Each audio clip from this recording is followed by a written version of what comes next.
अब्बू हमारे क्यों होते वो?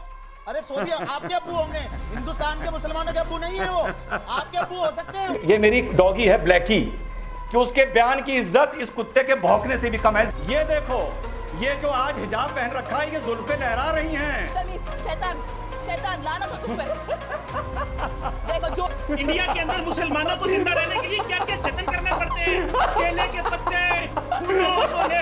अरे आप सलमान मर्द की 4 शादी 3 शादी का समर्थन करती है? नहीं कर हंसने से आप क्या पर्सनल मुल्क में जो रहा है वो इस मुल्क के इतिहास के साथ जुड़ा है। नमस्कार दोस्तों, स्वागत है आप सभी का। आप देख रहे हैं दैट डिबेट शो। दोस्तों आज की वीडियो में हम देखने वाले हैं डॉक्टर रिजवान अहमद की कुछ डिबेट्स, जिन्हें देखने के बाद आपको बहुत ही आनंद आने वाला है। तो दोस्तों वीडियो में आगे बढ़ने से पहले आपसे एक छोटा सा अनुरोध, अगर आप चैनल पे पहली बार आए हैं या चैनल को अभी तक सब्सक्राइब नहीं किया है तो चैनल को सब्सक्राइब करना मत भूलना। चलिए मेन वीडियो स्टार्ट करते हैं। क्या चल रहा है शमशेर सिंह जी? देखते जाओ। जय हिंद, वंदे मातरम।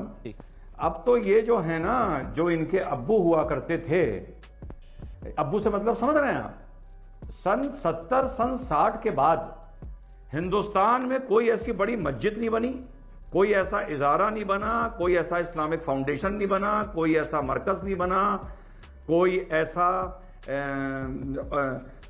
मुसाफिर खाना नहीं बना जहां पैसा इनके अब्बू ने ना भेजा हो, यानी सऊदी अरेबिया ने।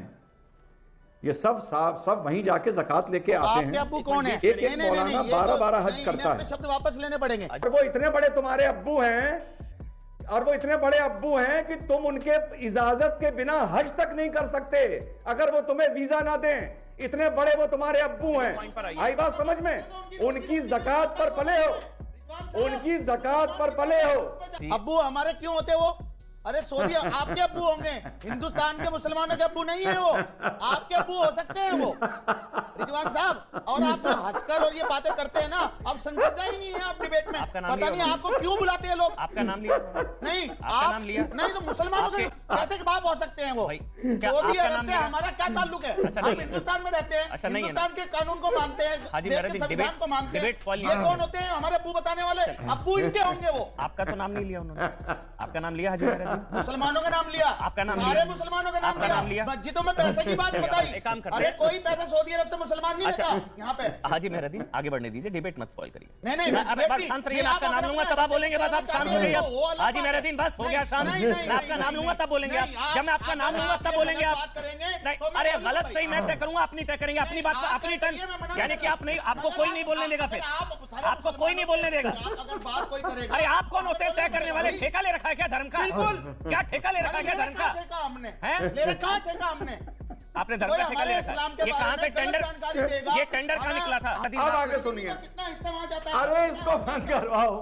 हाजी मेहरुद्दीन, अरे इसको बच्चों को करवाओ यार। ये क्या तरीका है यार? कहां से जाहिल पकड़ के लाए हो? समझ गया मैं। ओवैसी साहब ने ये बोला क्योंकि उस आदमी का इतना कद है जिस पे हम रिएक्शन दे सकते हैं।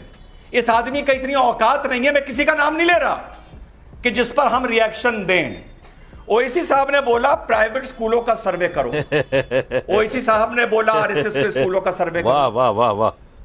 तो रुको जरा, सबर करो। अब क्यों हंस रहे हो भाई? आपका नाम थोड़ी लिया भाई। रिजवान भाई आप अपनी बात बोलने दो। रिजवान भाई आप अपनी बात करें। आपकी बात का गलत मतलब क्यों निकालना है? इसलिए कि मैं कुत्ते को भौंकता हुआ देख रहा हूँ। जी इसलिए कि कुत्ते को भौंकता हुआ देख रहा हूं। अब आप साजिद रशीदी, अब आप गलत जा रहे हैं। आप उन्होंने आपको तो कुत्ता नहीं कहा। नहीं, आप गलत बात है। आपने कहा कि जूते चप्पल से स्वागत करो, फिर पलट गए, इसका मतलब मारना नहीं। मैंने रिजवान का नाम। अब आप कह रहे हैं मैं कुत्ते को सुन रहा हूं बोलता हुआ, इसलिए हंस रहा हूं, फिर आप पलट रहे हैं। तीसरी बार में सर, फिर इस पैनल में जो मर्यादा लांघेगा और आपको जो बोलेगा, फिर उसकी जिम्मेदारी मेरी नहीं होगी। मैं पहले बता दे रहा हूं। रिजवान जी अपनी बात पूरी कीजिए। आपके पास, अगर मेरे पास भी उस बात का जवाब नहीं है कि जूते चप्पल से स्वागत करने का मतलब कौन सी डिक्शनरी में ये लिखा है कि हम जूते मारने की बात कर रहे हैं। कुछ लोगों के बयान ऐसे होते हैं जिस पर रिएक्शन देने से बेहतर, अब यहां भी मैं किसी का नाम नहीं ले रहा, जिन पर रिएक्शन देने से बेहतर, ये मेरी डॉगी है ब्लैकी, इसके भौंकने पर मैं रिएक्शन भले दे दूं, उनके बयान पर नहीं दूंगा। ब्लैकी नाम है इसका। रिजवान भाई ये गलत किसी का नाम नहीं ले रहा। नहीं रिजवान भाई ये गलत बात, मतलब निकाल रहा है। नहीं मैंने उनको गेस्ट बुलाया, अब आप उनकी बेइज्जती कर रहे हैं। नहीं, आप कैसे कर रहे हैं? बेइज्जती कर रहे हैं आप? कैसे कर रहे हैं? आपने मतलब कैसे निकाल लिया? आपने मतलब कैसे निकाल लिया कि बेइज्जती कर रहे हैं? जब रशीदी भाई मतलब नहीं निकाल सकते कि जूते चप्पल से स्वागत का मतलब जूते मारना है, तो सुशांत सिन्हा कैसे मतलब निकाल सकते हैं कि इस डिबेट में अपने काले कुत्ते के भौंकने की तुलना उसके बयान से करना, जिसका मैं नाम नहीं ले रहा हूं? आप कैसे मान सकते हैं कि यह अनैतिक है? कैसे कह सकते हैं आप?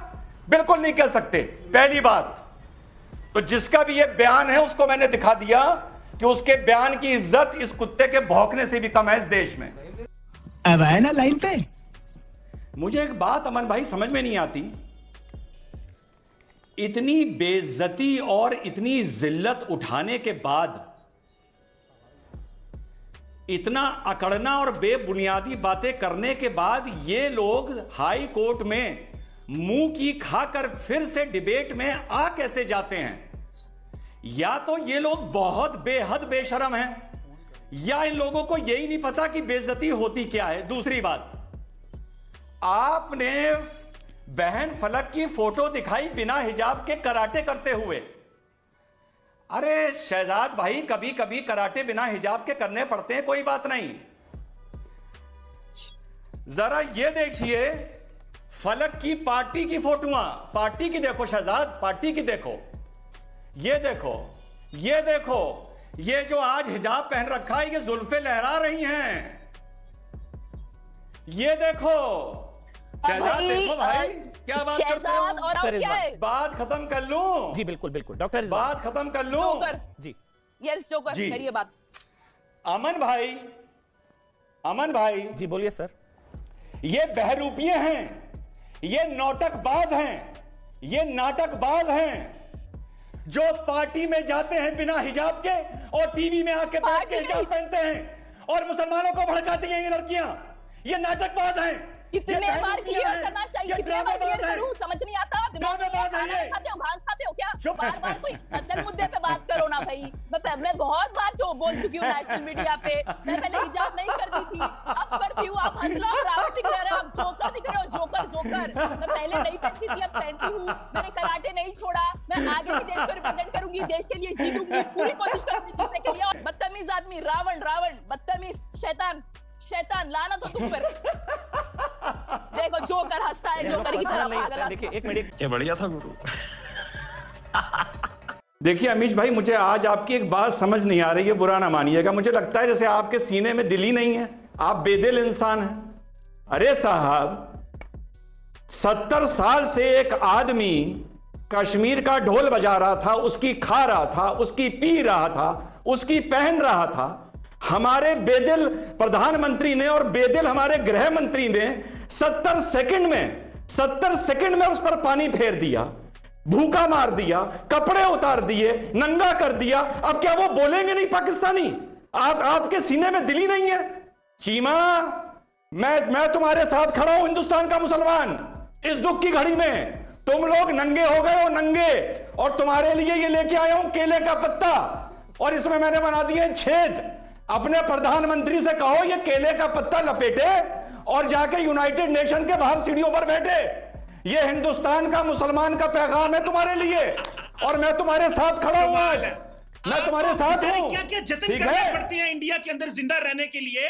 इंडिया के अंदर मुसलमानों को जिंदा रहने के लिए क्या क्या जतन करने पड़ते हैं? केले के पत्ते, फूलों को ले फूल पेश करने पड़ते हैं, बीजेपी को, आरएसएस के पांव को हाथ लगाने पड़ते हैं। भाई क्या क्या करना पड़ता है आपको? आरएसएस के पांव को हाथ, बीजेपी को माफिया, केले के पत्ते, केले लेने पड़ते हैं, देने पड़ते हैं, क्या क्या काम करने पड़ते हैं आपको? मुझे अफसोस हो रहा है, तुम लोग को नंगा कर दिया।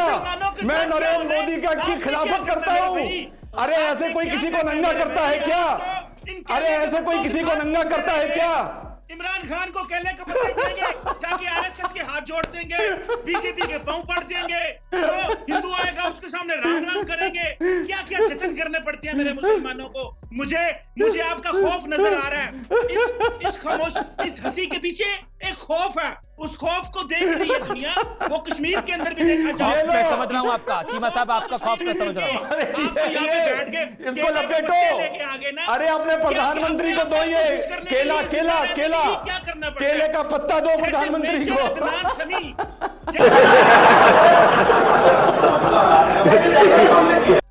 अब हम लोगों को अपनी एक आइडेंटिटी बनानी थी। अब जैसे ये कैंपस फ्रंट ऑफ इंडिया है, इसने लड़कियों को ये नहीं सिखाया कि बेटा आप लोगों को कम से कम क्लास में शुरू के टॉप 5 पोजीशन में कम से कम 2 या 3 पोजीशन पर मुसलमान लड़की आनी चाहिए। हम आपके लिए कोचिंग करवाएंगे, आप पढ़िए, मेहनत करिए, आईएएस बनिए। नहीं, उनको एक अच्छा तरीका मिला मुसलमान की आइडेंटिटी बनाने का, भैया हिजाब पहन लो और हिजाब के नाम पर बवाल कर दो। और जैसे इन्होंने सीए में किया था, ये हर बवाल में कुछ ये शेरनियां पैदा कर देते हैं। शेरनियां, आहा, सीए के टाइम पर एक दादी पैदा कर दी थी, वो दादी दादी का हल्ला मचता रहा, अब इन्होंने ये शेरनी पैदा कर दी। जब यही शेरनी, अमीश भाई, यही शेरनी शादी के बाद ये कहेगी कि मैं चाहती हूं कि मेरा शौहर दूसरी शादी ना करे, वो शरिया की गलत बात है, तो ये लोग जो उसको शेरनी बना रहे हैं, उसको जूते मारेंगे, जूते। उसको भाजपा का दलाल कहेंगे, दलाल। यास्मीन फारूकी कुछ कहना चाह रही है। एक एनालिसिस की है, ये बार बार कैसे बोल रहे हैं, हर कुछ बोले जा रहे हैं। एक एनालिसिस कीजिए, ऐसा करिए, एक टीम बिठाइए और मालूम करिए कि कितने मुसलमान और मर्दों ने शादी कर ली है 4-4। बात कहाँ की होती है, लेके कहीं जाते हैं। बात हिजाब की है और बात कहीं की कर रहे हैं। जो बात है उस पे, मुद्दे पे बात करिए ना। अच्छा, हिजाब 4 शादियां, 3 शादियां, बात हिजाब की है यहाँ पे, और आप 4 शादियों पे जा रहे हो। मुझे आज से ये एनालिसिस चाहिए कि किस किस मुसलमान आदमी ने 4 शादियां कर रखी हैं। मुझे इसका पूरा डेटा चाहिए। मैंने तो 2 बोला था, आप 4 पर कैसे पहुंच गई? मैंने तो दूसरी बोला था, आप 4 पर कैसे पहुंच गई? बोलने से पहले, अरे मैंने तो दूसरी बोला था, आप 4 पर कैसे पहुंच गई? तो मैं तो 5 पे भी पहुंच जाऊंगी।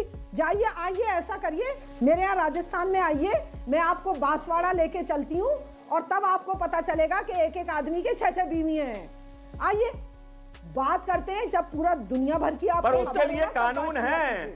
अच्छा, आप 2 शादी का समर्थन करती हैं या नहीं करती हैं, बताइए? आप मुसलमान मर्द की 4 शादी का समर्थन करती हैं या नहीं करती हैं, बताइए? अरे आप मुसलमान मर्द की 4 शादी, 3 शादी का समर्थन करती है नहीं करती? नहीं, आपको ऊंचा सुनाई देता है। तो आपने पर्सनल लॉ में इसकी आवाज उठाई, और मुझे वो पर्सनल लॉ में आपने इसकी आवाज उठाई? आप कौन होते हैं? मैं पर्सनल लॉ में आपने इसकी आवाज उठाई? लोग को टारगेट करने वाले हो। बात का जवाब लीजिए, बात का जवाब लीजिए। हंसने से आप क्या पर्सनल लॉ की बात मेरे से क्यों कर रहे हैं? उन लोगों से कीजिए। आप क्या मस्खरे हैं क्या जो हंस रहे हैं? क्या कोई मजाहिया ड्रामा चल रहा है यहाँ पे? आप हम तुम्हारे शजरे की बात करते हैं, तुम शजरा ले जाके मक्का से जोड़ देते हो, शजरा ले जाके मदीने से जोड़ देते हो, कहते हो कि हम ऊंट पे बैठ के हिंदुस्तान आए थे, और आज कह रहे हो कि हमारा अरेबिया से मतलब क्या? हम क्या जाने भाई? वाह, अपने आप को आज तक आधा हिंदुस्तानी मानते हो, आधा अरबी मानते हो, और आज कह रहे हो कि हमारा अरब से मतलब क्या? कैसे नहीं तुम्हारा अरब से मतलब? अगर अरब से मतलब नहीं है तो कहो हमारे पूर्वज हिंदुस्तान के थे, तो कहो हमारे पूर्वज हिंदू थे। बोलो, जवाब दो इस बात का। अरे भाई, तो कैसे जाहिल किस्म के आदमी हैं आप? किस भारतीय ने कभी कहा है कि उनका पूर्वज अरब से था? ये अजमी हैं। अजमी और अरबी में बहुत फर्क है, और हम अजम के लोग हैं, इसी मुल्क में पैदा हुए, और यहीं के उलमा इकराम और औलिया इकराम ने जो है दीन को तबलीग की है। क्या पता है आपको? पूर्वज हिंदू थे? अरे सहाबा तो आए ना। आपके पूर्वज हिंदू थे या नहीं थे? अरे भाई, हिंदू थे, ये क्या थे? लेकिन अल्लाह ने उनको ईमान की दौलत से नवाजा, और वो शुक्रगुजार हैं कि वो ईमान पे मरे, और वो बगैर ईमान की दुनिया से नहीं गए। उनको हिदायत मिली। पूर्वज थे या नहीं थे? और सुन लो, कृष्ण आपके पूर्वज थे या नहीं थे? बताइए। उनको इस मुल्क राम आपके पूर्वज थे या नहीं थे? दीन के रास्ते पर लाया। राम आपके पूर्वज थे या नहीं थे? भाई, राम आपके पूर्वज थे या नहीं थे? बताइए। अरे भाई, इस मुल्क में जो रहा है वो इस मुल्क के इतिहास के साथ जुड़ा है, इस मुल्क के इतिहास के साथ जुड़ा है। आपके पूर्वज थे या नहीं थे? अपने आपको अरबी नहीं कहता है। आपके पूर्वज थे या नहीं थे? बताइए। बेवकूफ लोग जो सरकार की दलाली करने के लिए यहाँ पहुंचते हैं, वो मुसलमानों पे राम आपके उल्टे सीधे आरोप लगाते हैं। पैदा हुए तो तुम मुसलमान ही नहीं हो। मैं देखिए नाम रिजवान अहमद क्यों लिखते हो भाई साहब? अरे तुम जैसे लोगों का मुखौटा उतर गया है और पूरा देश जानता है कि तुम जैसे लोग मुसलमानों के मुनाफिक हो, उबय बिन खल्फ हो। अल्लाह के नबी सल्लल्लाहु अलैहि वसल्लम के ज़माने में मुनाफिकीन थे। देखिए यहाँ पर उन्होंने माना कि उनके वो नबी थे, लेकिन मैं देखिए आज आपने मान लिया कि आपका अरब से कोई लेना देना नहीं है। ठीक है, देखिए मैं रुक करता हूँ।